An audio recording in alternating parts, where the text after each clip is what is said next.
Hello, everybody, and welcome back. I am Zach Herring, your host, once again alongside the man usually behind the camera, Danny Stew. And with us, Danny, we got Arena Cross royalty, the five-time champ, going for six, Kyle Peters. Kyle, how you doing, man? What's up, guys? Doing great. How are you guys? Fantastic, man. We're excited to talk to you and excited to get this season off and rolling. How are you feeling coming into round one, man? What's the thoughts right off the head? Yeah, feeling good. Just been putting in some riding, trying to get ready as best as we can.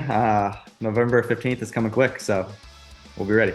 Gonna be here before you know it for sure. Now, before we get into this year and our thoughts coming up, let's take a little trip back. Obviously, last year a huge year for you. You tie Buddy Antonez 5 Arena Cross championships in a row. But honestly, I don't even think we really gave you an opportunity to soak it in and to enjoy it. It seemed like you had no sooner gotten the number one plate in your hand. People are asking, are we going for six? Are we going for the next title?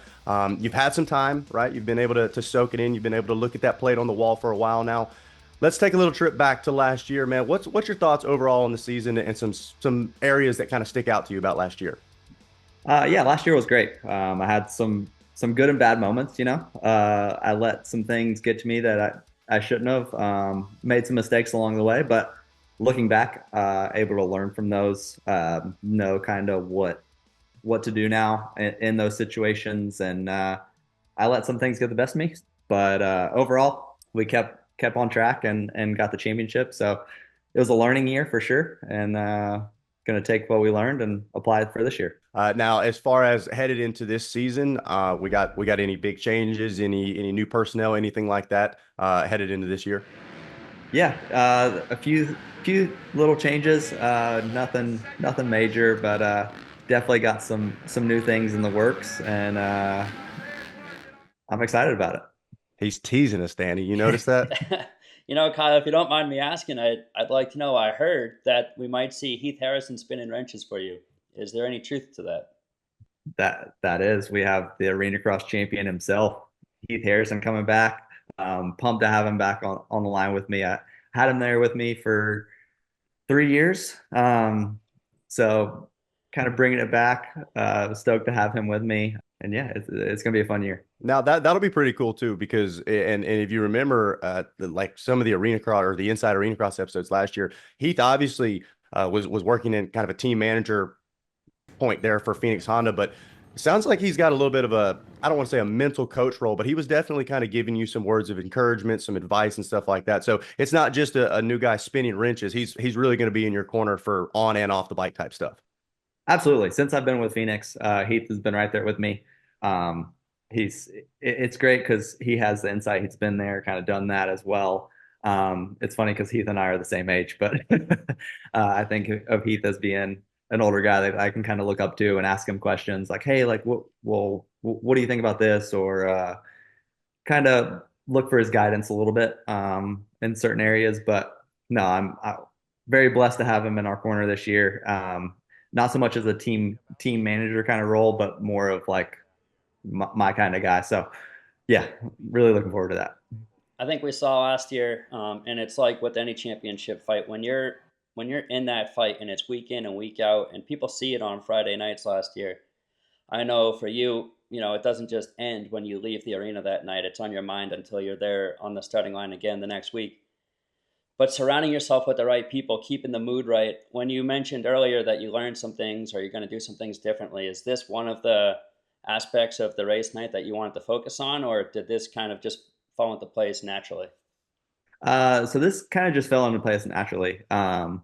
Heath wanted to move back home to Alabama, start a company himself. So he's still with Phoenix, but he's doing a little bit different route, which I can completely understand, being around family and that sort of thing. But yeah, it's just you learn as you go, kind of what you want, kind of what works and what doesn't sometimes. And yeah, there was a lot of things that I was able to learn from last year and kind of move some pieces of the puzzle around to hopefully make it a lot better this year. The 450 versus 250 was a huge talking point last year. Is that one of the things you're thinking of when you keep talking about what you learned from last year and looking ahead at the schedule? Have you made any changes to either the 250 or the program as a whole? Have you introduced the 450 to your, what you're riding on a weekly basis now? What's your plan of attack here on the great debate, 250 versus 450? That's been a big decision for us, just knowing what I dealt with last year, racing at elevation so much with the series and certain things. But I can't give you guys all the information. You're gonna have to wait for round one. He's keeping us on our toes. Now, something that you can probably touch on is you've got the full backing of Phoenix Honda. You're the lone soldier for them.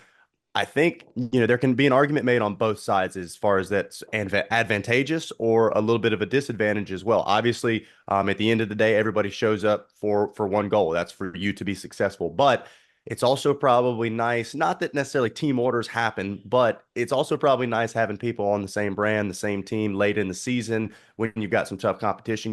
What do you look at this? And obviously, you put a positive spin on it. You got to look at it as an advantage, but how do you kind of balance that being the lone guy for Phoenix Honda this year? There's pros and cons to everything. For me, I go out there to do my job, do the best of my ability, give it everything I've got, and wherever the cards lay, that's how it goes. And just be smart about it. It's arena cross. It's crazy. It gets wild out there. So there's a lot of carnage usually. So yeah, it's gonna be fun. Going to be fun for sure. Now, you're not the only one with some changes. For those of you that don't know, last year we had two different main events, and following the first main event, we had the inverted start. Now, that was something that you talked about. Obviously, maybe a little more fun for the fans than it is for the riders, but you may be excited to hear this. We no longer have the inverted starts this year. How does that change things as far as moving forward? And this is breaking news. You just found out about this. Yeah. Haven't heard anything about this. This is what I've for the past 2 years. This is what I've been screaming. Just I understand the fan aspect of the inverted start, but for the riders, I wasn't a fan of it. I can't speak for everyone else, but yeah. So I'm pumped for that. That's great news. This is, I mean, yeah. I don't really even know what to say. I'm stoked. Zach, I think we just made his day right there. Did you see that smile, Dana? He's pumped. He was speechless for a little bit. He had to really think about that one. He thought it was too good to be true. I want to rewind a little bit. Kind of going back to last year. No sooner than you were being handed the trophy, it was one sentence. It was, "Congratulations, Kyle Peters, on the 5th championship. Are we going to see you come back again and go for the 6th next year?" You just tied Budman in the booth. Are you going to try to pass him? KP, so are we coming back next year? And there was some uncertainty around that. There were rumors that you might be looking at retirement. So, could you tell us, why were you thinking about retiring and why didn't you retire? Yeah, there was a lot going on last year off track. My dad was going through some health issues that were really kind of unknown what exactly was going to happen there. So that weighed on me pretty hard, pretty much the whole season. So going through that and then having some struggles on the weekends, I kind of snowballed a little bit. So we're in a lot better place now. Mentally, Dad's doing better. He's going through a few more scans and learning some more things, but everything looks to be going better. So thank God for that. And after the season, took some time off, went and worked with Pops all summer, selling cars, buying cars, learning the whole business there. And that's definitely not dirt bikes. So I love it. I love the competition aspect of it. I love the challenge of it. I love everything involved. So I think I got a little bit more left in me to go out there and make something happen. I'm kind of curious. I know last year, putting out those Inside Arena Cross videos, you were hearing about them. You definitely decided to stay clear away from watching any of those. When you're in the midst of the title fight, and like I said before, week in and week out, every day from when you wake up to go to sleep, that's all you're thinking of. And you don't want that outside noise, as people call it sometimes. After the season, once you knew the outcome, did you go back and watch any of it? I've watched a bit. it was a super cool aspect. Going back, looking at those, it was really cool to watch. While I was in it, it was like you said, it was just noise, and I was trying to stay fully away from everything. No social media, don't look at anything, don't do anything. But I think I was definitely overthinking a lot last year. Instead of just going out having fun, riding my dirt bike, which that's what we're supposed to do. So that's the focus this year. You can watch the final episode. That one definitely showed everything all come together for you.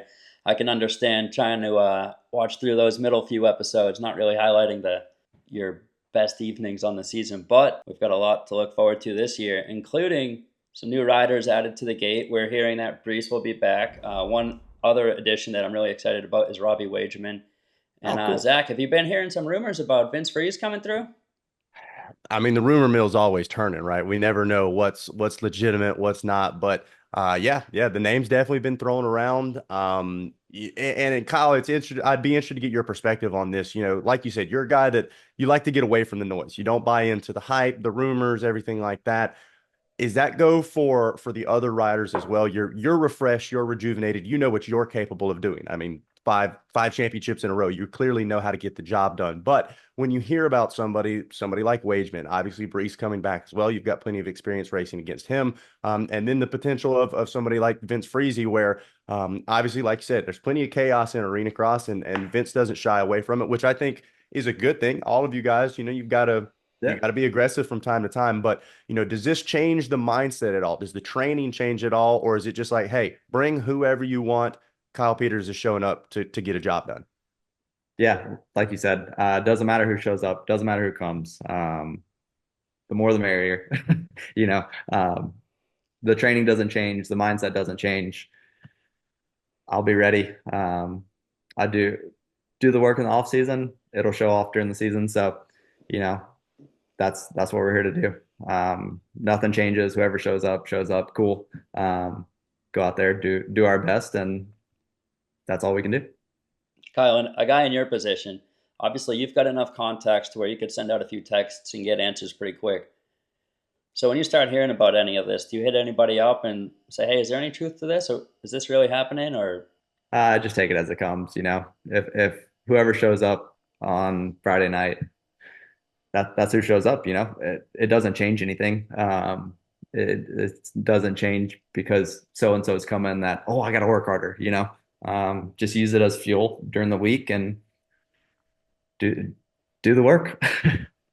And I think that's probably the secret to the confidence too, right? You have obviously you're very confident in your program. It's proven itself time and time again now. So yeah, I think it's shown. Like you said, you took a step away. You seem refreshed, rejuvenated, excited about the season. Obviously, you've had plenty of time to look at the calendar as far as these locations, floor spaces, dirt, elevation, everything like that. Is there any rounds that are sticking out to you like, hey, I'm gonna shine here? Or obviously one of the big talking points last year was the dirt at Daytona. That's the finale this year. In any big things as far as his upcoming schedule that you're looking at in a positive or a man, this is going to be a little tough type spotlight.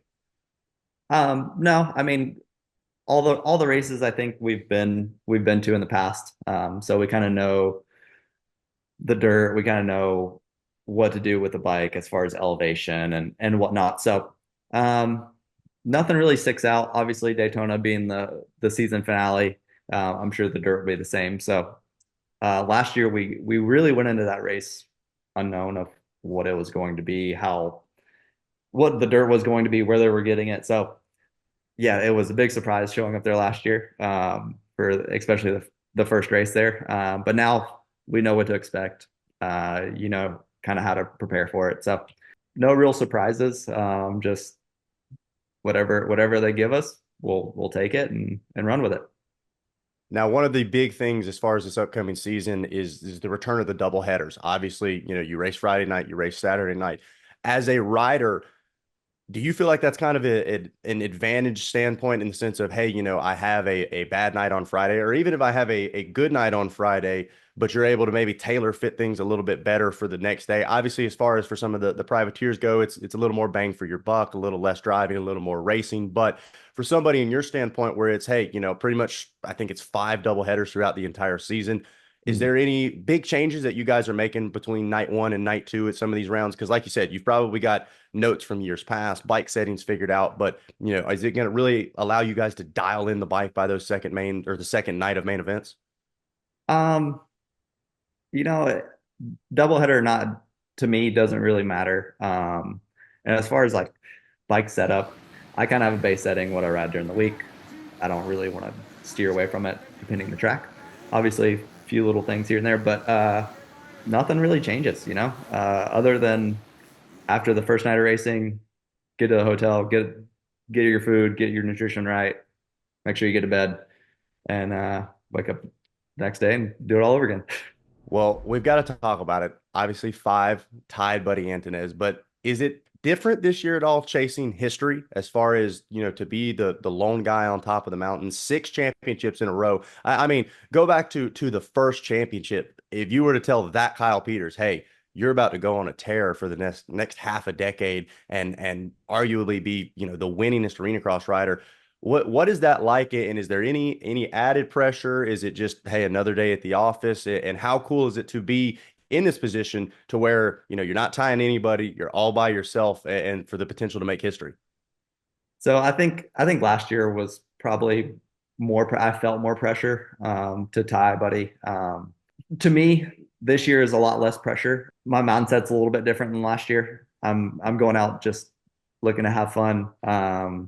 Put in the work and going to win. I think last year it was like, oh, manage, and there was a lot of pressure to do with the 5, but to go for 6, I don't feel any pressure really from my team, from myself, anyone. So it's definitely different, much different feel than coming into last year. So I think it's a lot better, and we're in a better spot. Well, it's certainly going to be exciting to see. Danny, you got anything else for the champ? Well, there's Filthy Phil is retired. He's going to be kicking around looking for something to do on the weekends. Any chance you drag him out to be part of your circle on any of these races or what? Yeah, Bring some of that, real positivity around the pits for you. it's funny. Phil texted me a week or 2 ago, something like that, and he's like, "Hey, what's a good arena cross to come to?" And or he actually posted a story or something and of the arena cross schedule, and I hit him back with, "Hey, stay in your lane, dude. You're retired. Get out of here." But no, Phil and I have been talking. He's like, "Hey, what's the best venue? Like, what do you think?" So I'm hoping to get him out to more than one arena cross, but I definitely think we'll for sure get him out to one, which will be fun. I love Phil, love racing Phil. Oh, so you're talking about racing. I originally meant coming and hanging out and just maybe making a weekend trip, a boys trip, and watch his buddy KP go for this. But you're trying to twist his arm to get out there and twist the throttle. Yeah. He's raced some arena cross in the past. Trying to get him out to do some more. I really just want to beat up on him, But no, just kidding. Do we have an over under on throat slit gestures? I'm pumped to get him out to hopefully get him out to more than a few, but definitely if he can't race or he won't race, have him come out, support. Going to be exciting for sure. Well, honestly, very glad to see that, it sounds like a positive outlight coming into this season. Definitely could see the stress last year. Not want to say it's getting to you, but I think you could feel it. Like you said, that task of managing is a lot easier said than done, right? You guys are such, almost killer instincts. You're almost bred to line up to win. But when you're in that position of like you said, tying, it's a lot harder to be like, okay, maybe I just take a third, and then all of a sudden it's really hard to get third. Like it seemed like, sometimes it's easy to win, all of a sudden it's impossible to get a 5th place. Yeah, for sure. It was definitely a learning experience, learning season. So excited to have that done with, and big on to the next one. Well, we're definitely excited to watch what you're capable of. Excited for the racing this season. Kyle, we appreciate you joining us. Get back to work, and we'll see you November 15th. Thanks, boys. Appreciate you. And if you guys want to tune in for all of the racing action live, make sure you subscribe to Arena Cross All Access app, get it downloaded, get subscribed, and get ready to enjoy a fantastic season of AMA Kicker Arena Cross.